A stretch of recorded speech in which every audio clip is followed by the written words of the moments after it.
So today we will discuss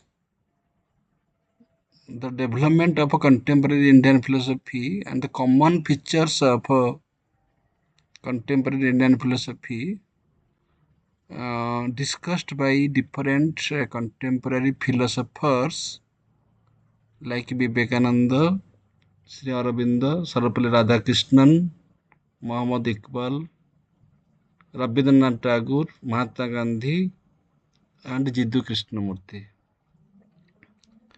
How contemporary Indian philosophy is different in approach from the traditional Indian philosophy.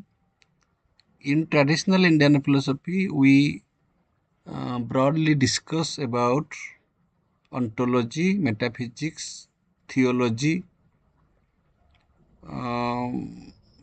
and less about human beings. But in contemporary Indian philosophy, it is man-centric. Philosophy is man-centric. Here we give importance to the transformation of human beings. So that is the very crucial point of contemporary Indian philosophy.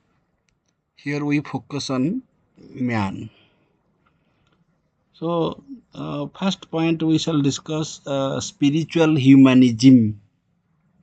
This is the contribution of contemporary Indian philosophy.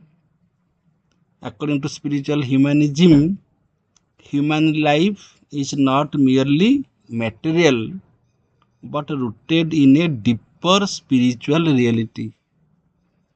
So, man is not only a biological animal, a social animal, a political animal. Man is rooted in a deeper spiritual reality. Human existence is rooted in a deeper spiritual reality. That means there is spirituality in man along with the animality and rationality. What we are discussing in traditional philosophy, we are giving importance to both materialism and spiritualism, like Charvak system. We were focusing on materialism. But in contemporary Indian philosophy, there is no such importance on materialism. There is no Charvak system in the contemporary Indian philosophy. So here all the philosophers, they speak about spirituality, spiritual possibility of a humanity. That man is not only rational, man is spiritual. They advocate the realization of the true self, that is Atman, soul, or inner consciousness. So beyond intelligence, beyond sense experience, it is recognized that man has inner consciousness. Though in the philosophy of Upanishads, we have discussed the status of consciousness in details, but in contemporary Indian philosophy, it has become practical. We practically use philosophical wisdom, recognizing the spiritual aspect of man. Second thing is synthesis of East and West. So it is not purely traditional, that it is purely Indian. So here we make a synthesis between East and West. The contemporary Indian philosophers interpret Indian philosophical traditions in a dialogue with Western thought. You see all philosophers, Vivekananda, Sri Aurobindo, Radhakrishnan, Iqbal, Krishnamurti, they were well versed in Western philosophy, and they have not ignored Eastern philosophical insights. So they have made a synthesis between theory and practice by reconciling East and West. Sarvepalli Radhakrishnan and Swami Vivekananda, especially present Vedanta in a universal modern framework.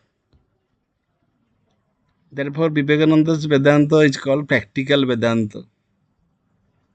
Radhakrishnan has given importance upon experience, religious experience, that we should not take religion as just rituals, we should take religion as an experience. Rabindranath Tagore and Muhammad Iqbal creatively integrate Western romanticism and idealism with Indian Islamic tradition. Romanticism. Romanticism does not mean love. Romanticism means balanced emotion, that our concern with nature, our concern with the cosmos. Therefore, they both Rabindranath Tagore and Muhammad Iqbal, they are poets. So their methodology of philosophy are poetic. So they made philosophy very simple by expressing the philosophical thoughts by poetry. So Western romanticism and idealism both are given importance by Rabindranath Tagore and Muhammad Iqbal. Contemporary Indian philosophers emphasis on inner experience over dogma, that I told now. So they condemn dogma, that we should not discuss anything dogmatically, just making a system, Nyaya system, Vaisheshika system, Sankhya system. Suppose in Sankhya system we say there is a Purusha and a Prakriti.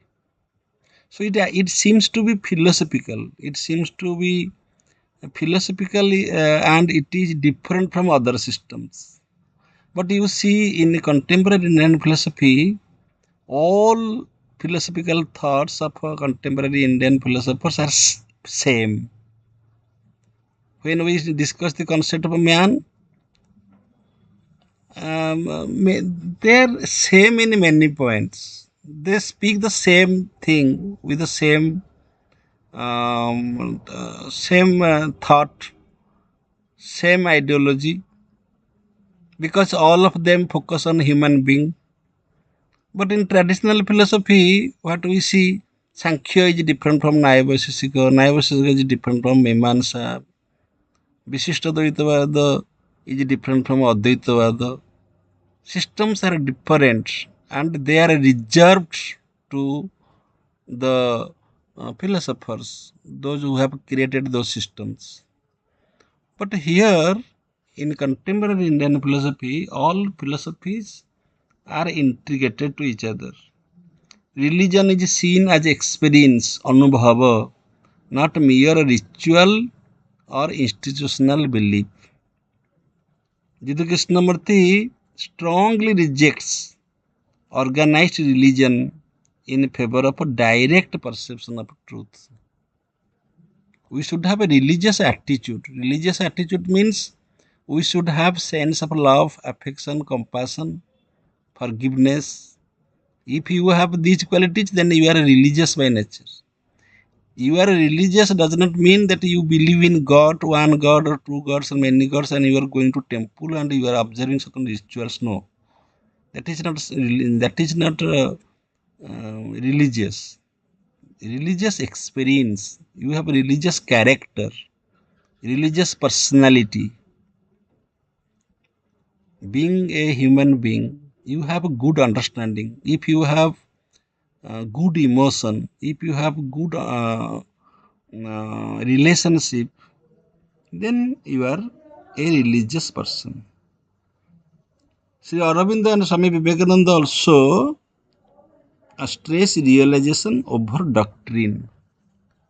You see, in Indian traditional Indian philosophy, that was based upon doctrines. For example, doctrine of causation, doctrine of liberation, doctrine of evolution. That was a doctrine base. and one doctrine was different from another doctrine.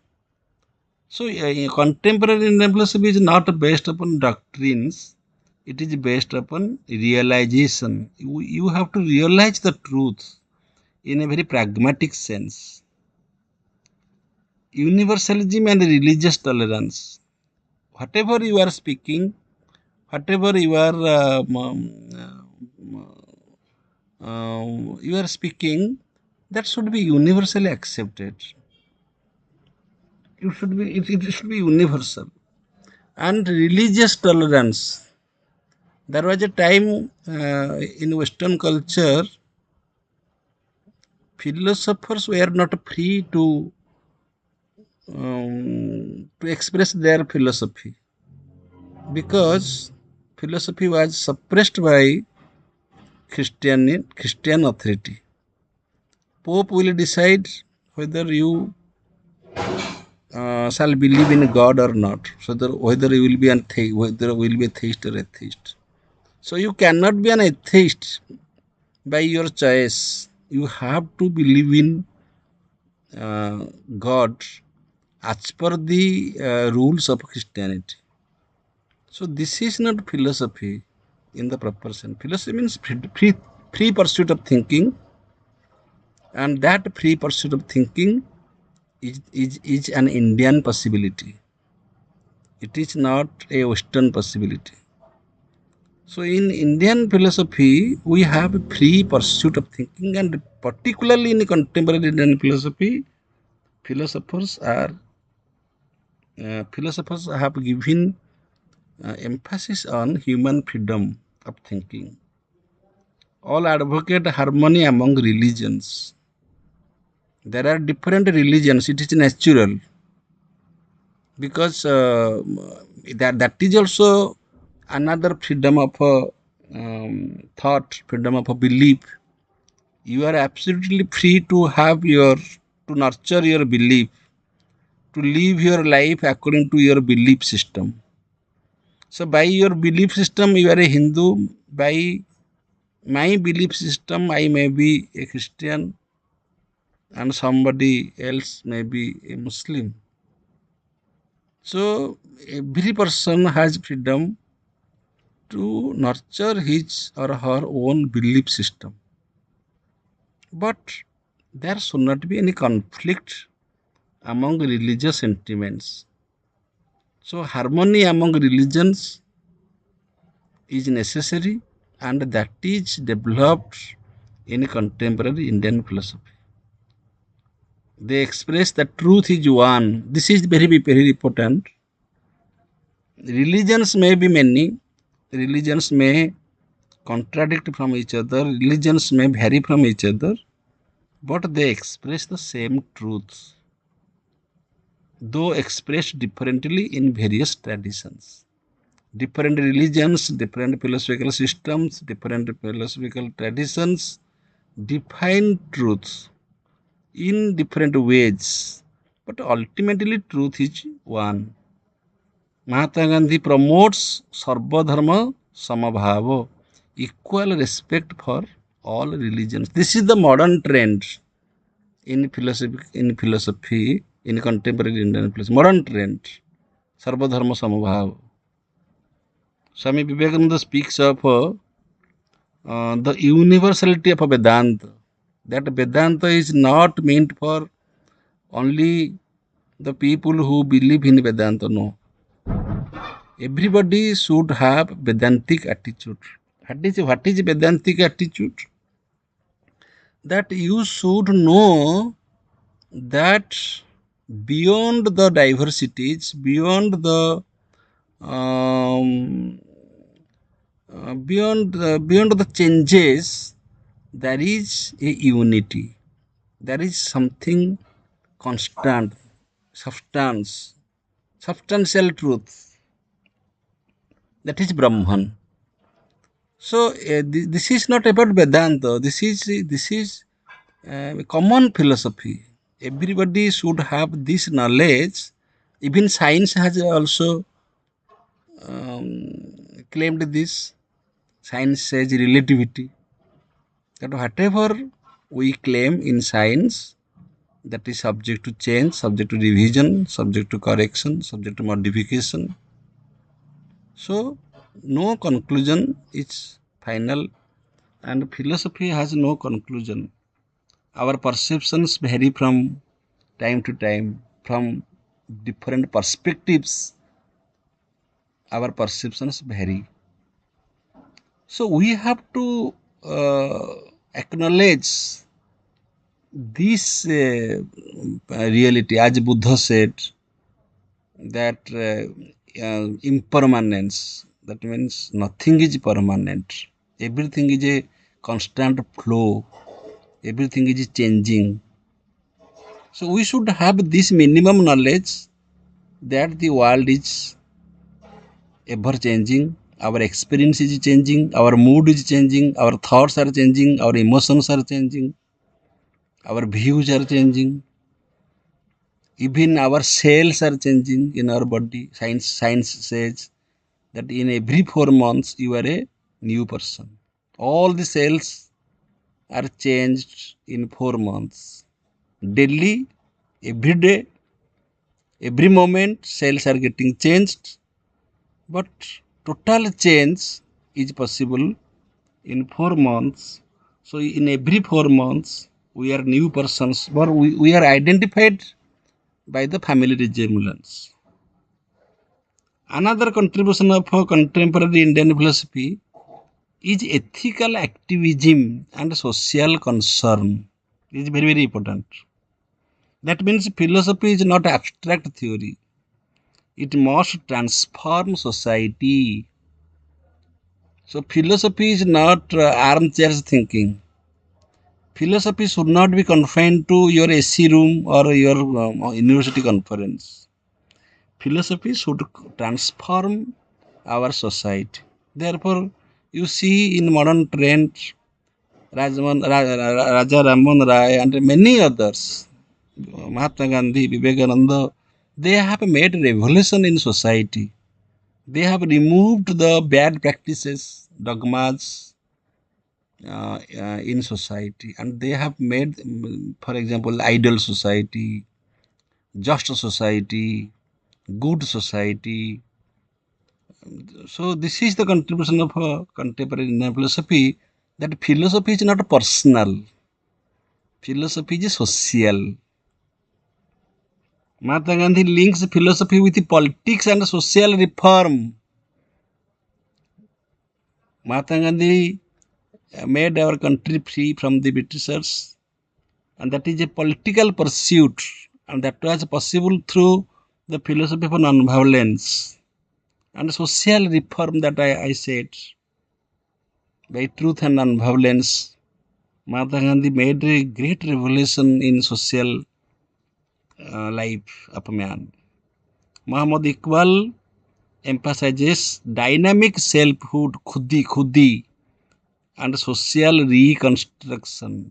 Selfhood that we all have. You see here there is a some difference between society. So we are talking about society. At the same time, also we are talking about selfhood. Khuda means God. Khudi means that God is also manifested in myself. Khudi, selfhood. Every individual is the spark of divine. It is a divine spark. And if every individual will become God-like, if our personality will be divinized, then there will be a social reconstruction, because society is an abstract thing. Society is made of individuals. If individuals are good, then we shall have a good society. So a good society can be reconstructed by the dynamic selfhood. Khudi, Muhammad Iqbal said. Rabindranath Tagore promotes education and cultural renewal. So that is possible through proper education. Our dogmas will be removed by proper education and cultural renewal. if we believe in a culture, if we believe in a tradition, but in course of time, by having proper education, we should change our culture. So we should be ready for the changes. If a person is not ready for any change, he is rigid. He is not flexible. So transformation is not possible in rigidity. Transformation is possible when we are ready to change ourselves. Next point, concept of self-realization. Realization of the self is the ultimate goal of life.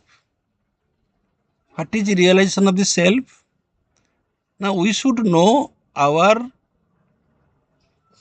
real identity. Who am I? This is the very fundamental question.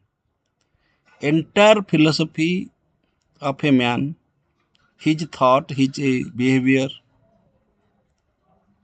his likes and dislikes are determined by his philosophy, his knowledge about himself. Forget about the knowledge of the world, knowledge of the science, knowledge of technology. The basic knowledge everybody should have, that is who am I, self knowledge. In Chandogya Upanishad, there is a very beautiful story. The representative of gods, Indra, and the representative of Asuras, Virochana, they went to Prajapati. They had the same question, who am I? So, in the dialogue process, Prajapati did not give the direct answer because it depends upon the student whether he can digest the direct answer or not. So, a good teacher should know the talent of the student whom he is teaching. So, a good teacher should teach his or her students according to their caliber, according to their qualification, their ability. So Prajapati saw that one is the representative of gods and another is the representative of asuras. So here the disciples are different in quality. So he did not give the direct answer. He showed a mirror, and Prajapati asked both Indra and Virochana to look themselves through the mirror. Virochana looked at the mirror and Virochana saw his own body in the mirror. As we all see our body in the mirror, our face in the mirror. So Virochana saw his face in the mirror, his body in the mirror, and he made a conclusion that I am this body. And he went to his kingdom and he ruled accordingly with the philosophy that everything is material. Materialism is the only philosophy. So hedonism, pleasure, that is the ultimate value of life. So we should enjoy our life because matter is everything. The second disciple Indra, he also saw his body in the mirror and he also went to his kingdom, and in the night he saw a dream. Indra saw a dream, and in the dream he is scared of a thief who is trying to kill Indra, and Indra is jumping from the bed and running outside the room, and he is very fearful. In the morning, Indra saw himself on the bed. So he asked himself, if I am the body, then who was killing me? Who was threatening me? So beyond my body, beyond my physical existence, there is something what I am. Then he returned to Prajapati and said the same thing, that what I saw in the mirror, that was not me. I am something else. Prajapati said, what about Virochana? No, Virochana is satisfied. He is satisfied that he is his body and he is happy. Then Prajapati said to Indra that you are the philosopher because you are not satisfied with the ready-made answer given by the teacher. So you have reflection. Therefore, in Indian philosophy, our methodology is something different. Shravana, Manana, Nididhyasana, and after that, Atma Upalabdhi. Four stages of uh, four stages of knowledge. First is Shravana. That means both Indra and Virochana listened to Prajapati, Shravana. But Virochana did not reflect upon it. Virochana did not have any manana. Whatever now I am saying to you, you should reflect upon it. Only listening is not fruitful. Listening is the first step. You should be a good listener. But after that, you should reflect it overnight, every day. Every day we should imagine,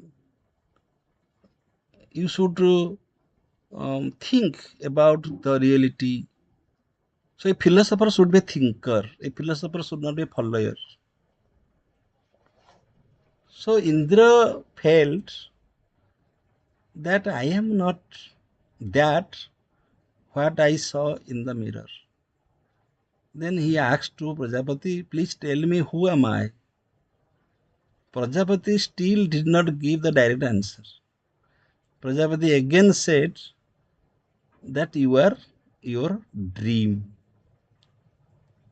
Then Indra back and returned after some days. No, I experienced that I am also not dream.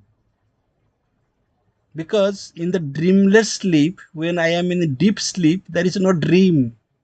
Dream is also absent in dreamless sleep. So how can I be dream? Then Prajapati replied, so you are the dreamless sleep, Susupti. Then also Indra was not satisfied because Susupti is also one pravruti. Like waking and dream, Jagrata and Swapna, Susupti is also another pravruti, another condition. That is not me. Then Prajapati gave the final answer that you are Atma. This is called spirituality. Contemporary Indian philosophy, in Upanishads, we are taught through stories. In contemporary Indian philosophy, we have revived these stories by practice. That let us, so it is not material, because there is no scope of materialism in contemporary Indian philosophy. You see, nobody, as we find Charbaks in the Indian philosophical system, there is a chance of materialism in Charbak, in Indian philosophical system. But there is no such discussion of materialism in contemporary Indian philosophy. All philosophers, they have given emphasis on spirituality. What Prajapati taught Indra after a long dialogue, that is directly discussed in contemporary Indian philosophy without any story. Of course, Vivekananda has referred to Sandhya Upanishad, and somewhere he has told that you love your wife not as your wife but as yourself. This is from Sandhya Upanishad. You love your son not as your son but as yourself. This is exactly what the conversation was between Prajapati and Indra. You love your institution, you love your family, not because of the sake of a family or institution, but because of self. That means everything is self. Ayam Atma Brahma, Sarva Khalidam Brahma, Tattvamasi. This is the highest knowledge. So, man is man having a biological setup and a psychological setup, but that is not the real aspect of man. So, in every Indian contemporary philosophical systems, you will find two aspects of a man that has been discussed. One is the finite aspect, another is infinite. You see Vivekananda, you see every philosopher has discussed about the finite and infinite aspect of a man. And that infinite aspect is the spiritual aspect.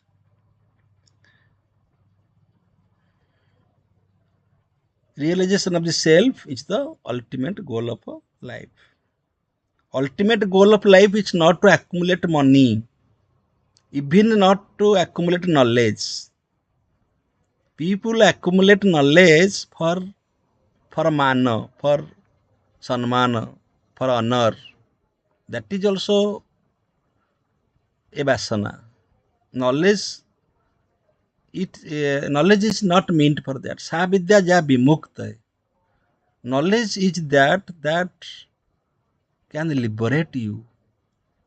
That is self-realization. The self is often seen as divine or connected with ultimate reality. The same thing is also discussed in Upanishad. That Atman and Brahman, the self that is in you, that is everywhere as Brahman.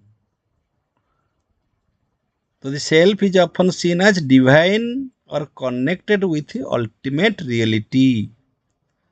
Sri Aurobindo speaks of evolutionary spiritual realization. This is very important point. Evolutionary spiritual realization. This indicates the practice of spirituality. How? Sri Aurobindo says that there are different layers of consciousness, different types of mind. In Western philosophy, we think mind is brain and the matter is closed there. But here, mind is simply a layer of consciousness, and there are different stages of mind, layers of mind. Higher mind, over mind, intuitive mind, super mind, Sachidananda, different layers of consciousness from matter to Sachidananda. There are several steps of self realization. As your mind gets matured, you perceive the reality uh, with greater possibilities and with greater intensity. Your realization becomes more mature when you develop your mindset, you develop your mind when you land on the higher layers of consciousness. So this is evolutionary by nature. So this is a gradual transformation. So this is a very optimistic note that an ignorant person who is in the layer of matter, in the layer of gross intelligence, he can become the man of wisdom, man of enlightenment. He can develop to the higher layer of consciousness. So this is evolutionary spiritual realization. Jiddu Krishnamurti interprets it as freedom from conditioning. This is very, very important. Man should know that he is always conditioned. As Immanuel Kant said, that our knowledge is conditioned to space and time, categories of understanding. Similarly, our thoughts are conditions, our love is conditioned. So we should have a formless love. We should not live a life of a give and take. We should not nurture any thoughts with any form. So our thought should be thoughtless, formless. Exactly that is said Nirguna in Vedanta. There should not be any attribution in our thoughts. Our relationship should be very unconditional. Our thoughts should be very unconditional. Our love should be very unconditional. So, freedom from the conditioning, that is the real freedom. That is liberation. In Vedanta, liberation does not mean liberation after death. In Vedanta, liberation really means Jivana Mukta. And all contemporary Indian philosophers have given emphasis on Jivana Mukti. That you should enjoy freedom in this very life, in this very existence, in this empirical world. Life in the life of struggles, challenges, you have to live freely with a free pursuit of thought. That is the real sense of freedom. Freedom does not mean the metaphysical freedom that you shall be free from the cycle of birth and rebirth. It has no evidence. So in Vedanta, we give importance upon Jivana Mukti.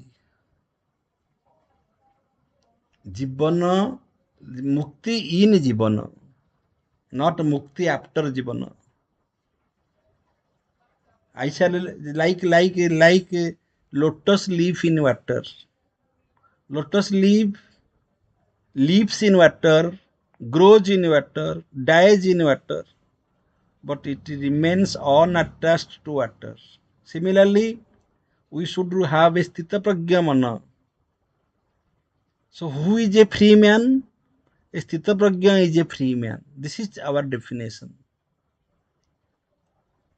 So in that sense also we are different from Western sense of freedom. Another contribution of contemporary Indian philosophy is that it is dynamic and evolutionary view of reality. That means reality is not static but evolving. This is very, very important because you see, if you observe minutely, then you can feel that every relationship um, has its creative evolution. Creative evolution means it is not static, it is dynamic. It accumulates and makes a synthesis. Every effort, suppose you are reading some books, you have a question in your mind, what is the benefit of reading such books? What shall I get, achieve reading these books? Don't ask this question. You just go on reading, go on reading, go on reading, and one day you will see that automatically some knowledge has been collected in your intellect. Automatically, you will find the synthesis of your effort, that you have a very good construction of knowledge. Similarly, relationship, we should not ask what shall I, what shall be my benefit of making good relationship with the people. Don't think that. You just make a good relationship without having any selfish interest. Someday you will feel that it has its result in a very good sense. You will feel that. You are fulfilled. You will feel fulfilled, sampurna. So this is the meaning of evolving. It is not static. Sri Aurobindo explicitly develops the idea of a spiritual evolution. Spiritual evolution. That means you will evolve from your physical existence to mental existence to supramental existence and to the highest spirituality. That is the spiritual evolution. This is a human possibility. This is not possible by animals. Muhammad Iqbal also stresses becoming rather than being. Yes, contemporary inner philosophy believes in becoming. Iqbal says that Khud is becoming, the selfhood is becoming. It becomes, all the times it becomes. It is not simply the being. What you were yesterday, you are not today, and what you are today, you should not be tomorrow. Every day you should have your better version, and that is the philosophy of becoming. Another contribution is critique of materialism. All contemporary Indian philosophers reject reduction of life to material or economic terms. Very interesting point. That means man has two aspects, finite aspect and infinite aspect. Naturally, we need material prosperity like food, shelter, clothes, etc. But that is the finite aspect of life. That is not the ultimate goal of life. And all contemporary Indian philosophers emphasize moral, spiritual, and cultural dimensions of existence. That means beyond material dimension, we have moral dimension, we have spiritual dimension, and we have cultural dimension. Moral dimension means we should have a sense of good and bad, right and wrong, sense of dharma. Whatever I am doing, is it dharma or adharma? This is called viveka. By viveka, by discernment, by discriminative knowledge, we can have um, the moral sense that this is good and this is bad, or this is moral and this is immoral. What is spiritual? Spirituality means our identity with the higher possibility. Neti neti, neti neti. I am not this, I am not this, I am not this. This is the sign of spirituality. Don't give a conclusion that you are this, you are Ananya, you are so and so. What the society attributes to you, that is not your real identity. You are something else. You are that higher consciousness, Tattvamasi. You are that Brahman. But that realization is not possible in you because that has been veiled by ignorance, veiled by false knowledge. So spirituality means our greater identity with the ultimate reality, and cultural means we have to we have to culture, we have to make a good practice to become. That is called purusartha. That means we should have a purusartha. We should have effort to lift ourselves to the higher um, grade, a higher layer of consciousness. Simply thinking or understanding is not enough. You have to exert effort. You have to try. You have to work hard to become that, to achieve that higher than dimension. Dharma, dharma, artha, kama, moksha. Dharma, artha, kama, moksha. Four purusarthas. Generally, we are motivated by kama. Kama means desires. Some desires came to me, and we try to fulfill it. This is a very common life, ordinary life. When desires are fulfilled, the common desires, desire for food, desire for money, desire for prestige, desire for honor, desire for appreciation, desire for love, all these desires are to be fulfilled, but that is not our life. Artha, artha that does not mean money. Artha means anything that is required for your life. Anything. Your house is artha, your education is artha, your social relationship is artha, your family relationship is your artha. That is also necessary. But purusartha, the best purusartha is dharma. That whether I fulfill my desires, whether I achieve artha through dharma or not, that is the question. That is the real question of a rational being.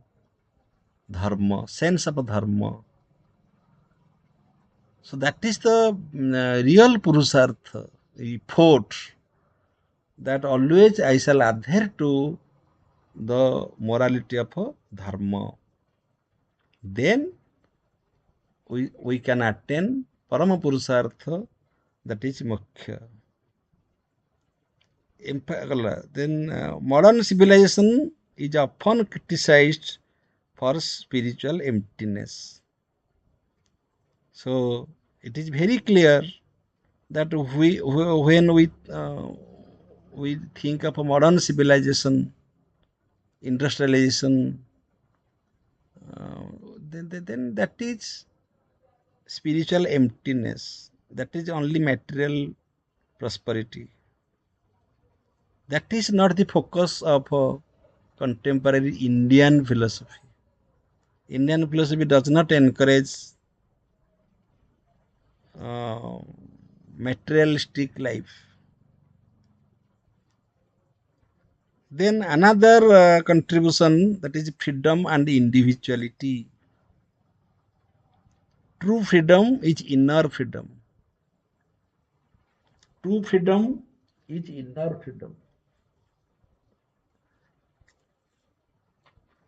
You may think that you are free from your parents because parents are not guiding you, not restricting you.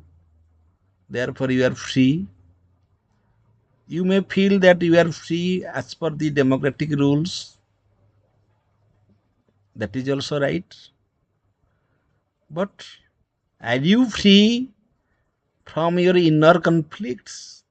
That is a big question. I should have my inner freedom.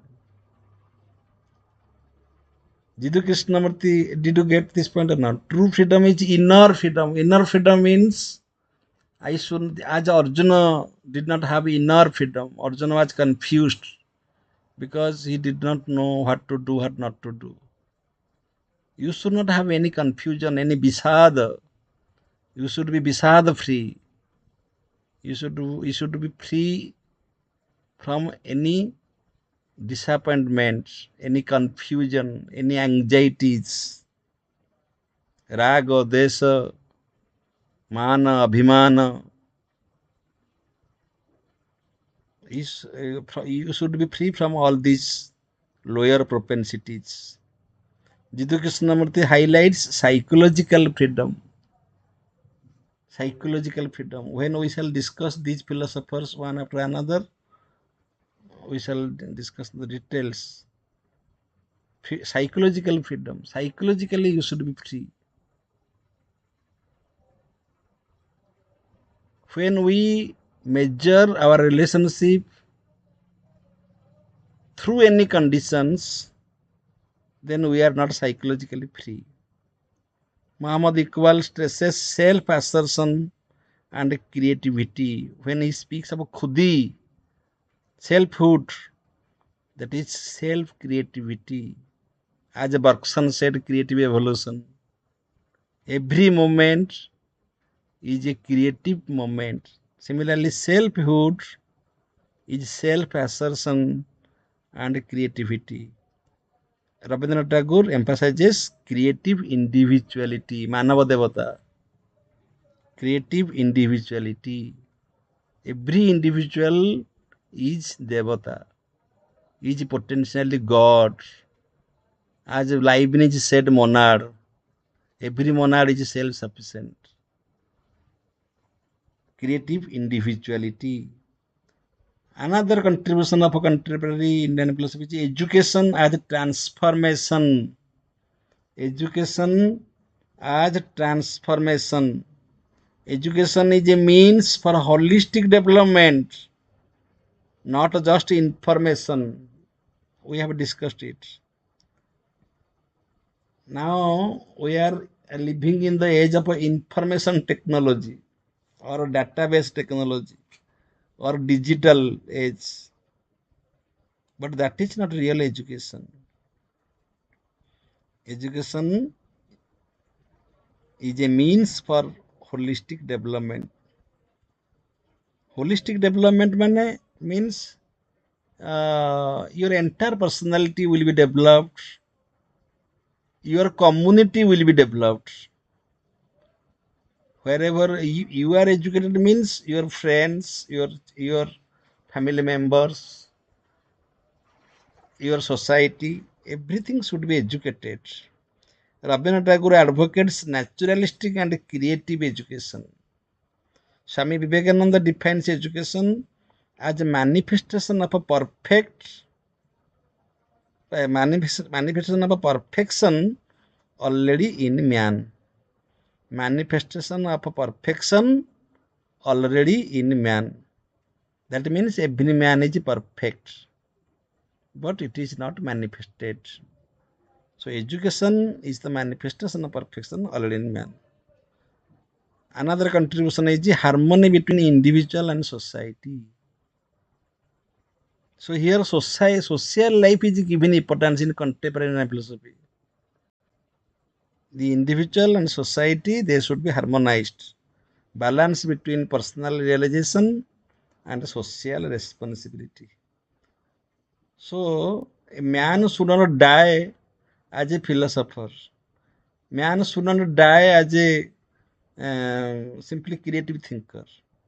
He should utilize his wisdom with a social responsibility. Suppose you are educated, then you should have responsibility to make other people educated. You should be a good teacher. That you should motivate your students to grow and glow like you. That is your social responsibility. Reject both extreme individualism and collectivism. Extreme individualism means selfishness. I am so and so. I am educated. I am a wise person. I have written so many books. So this is my exclusive attribution. I am different from others. No, this type of individuality is selfish individuality. And contemporary Indian philosophers reject both extreme individualism and collectivism. So there should be a holistic development, perfection. And the another point, that is practical orientation of philosophy. Philosophy must be lived and practiced. Philosophy is not only a doctrine, it should be lived and practiced. Seen in Gandhi's experiments with truth. Gandhi famous book, My Experiment on Truth. What does it mean? That we should not be satisfied with the understanding of truth. You should experiment the truth. Very, very important point.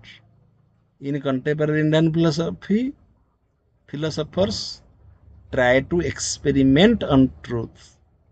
They simply do not give doctrines. Vivekananda's service ideal and Aurobindo's integral yoga. These are the examples.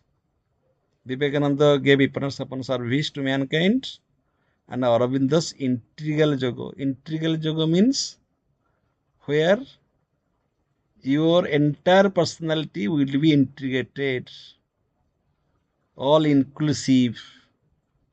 So that is a very practical approach. These contemporary Indian thinkers collectively represent a neo-Vedantic spiritual humanist.